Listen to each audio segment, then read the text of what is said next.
Hello, and welcome back to this podcast on global tech news by what's new on the net.com. As some of our regular listeners can vouch for, every Sunday, we bring you tech news you can use. In the studio today, as usual, is your regular host Saurabh Gaswala, and today is April 3rd, 2022. So let's go.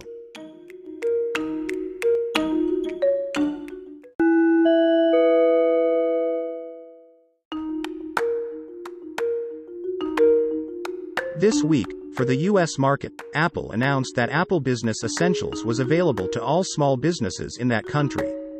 The new service brings together device management, 24/7 Apple support, and iCloud storage into flexible subscription plans.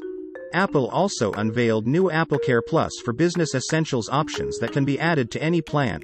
Additionally, a 2-month free trial will be available to all customers, including those who have been using Apple Business Essentials in beta.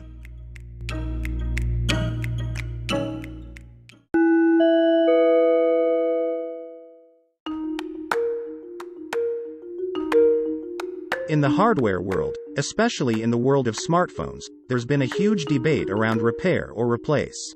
Apple finds itself in the center of this debate as some iPhone owners have started clamoring for repairs rather than replacement of parts in case of any damage. Now, Samsung Electronics America has announced that Galaxy device owners will be able to take product repair into their own hands for Samsung's most popular models, the Galaxy S20 and S21 family of products, and the Galaxy Tab S7 Plus beginning in a few weeks. Samsung consumers will get access to genuine device parts, repair tools, and intuitive, visual, step-by-step repair guides. Samsung is collaborating with iFixit, the leading online repair community, on this program. As a start-off point, Galaxy device owners will be able to replace display assemblies, back glass, and charging ports, and return used parts to Samsung for responsible recycling. In the future, Samsung plans to expand self-repair to more devices.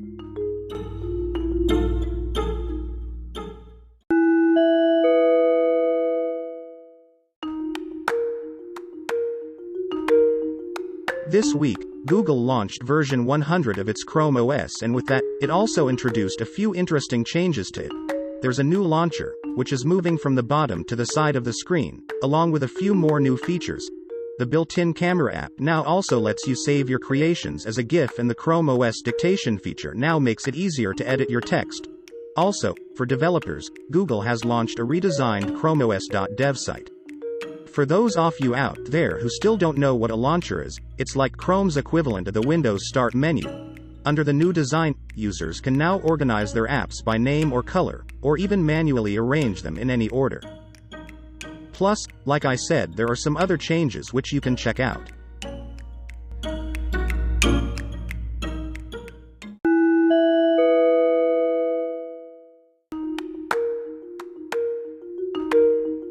Earlier in the week, Pinterest announced $1.2 million in additional funding for its Creator Fund, specifically targeting people from traditionally underrepresented groups.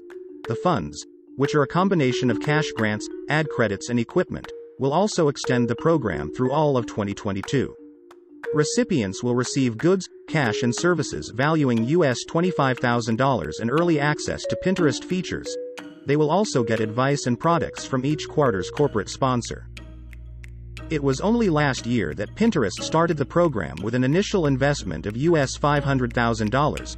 While it is currently only available to people in the US, the company said it plans to expand it to Brazil and the UK later this year.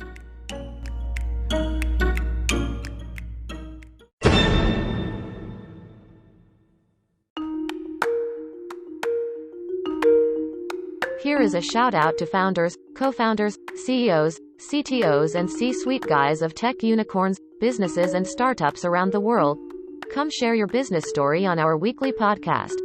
CEO Speak is a new slot we have introduced in which the top management of tech companies can tell the rest of their community of their success, their struggles, and so on. Plus, as a bonus, the same will also be published on our website what'snewonthenet.com. Get your invite by writing into us at what'snewonthenet.com@gmail.com.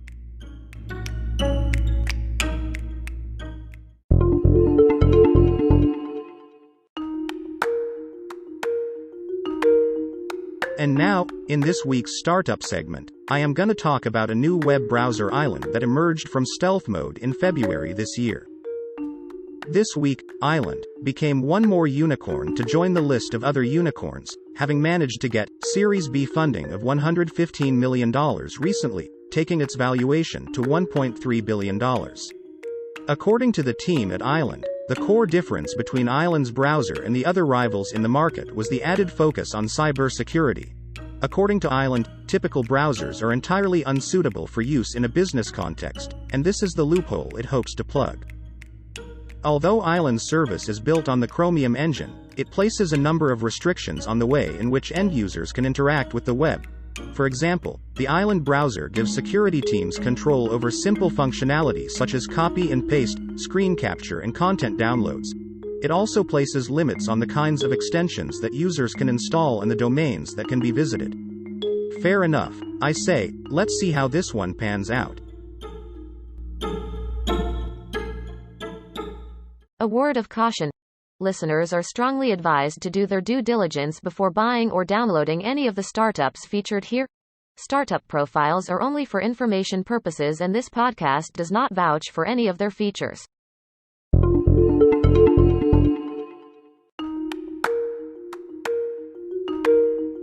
Alright, so with that profile of Island, we are at the end of this week's podcast. Hope you have liked it. So don't forget to like this podcast and also click on the subscribe button. This is your host Saurabh Gaswala signing off for this week. Till next Sunday, goodbye.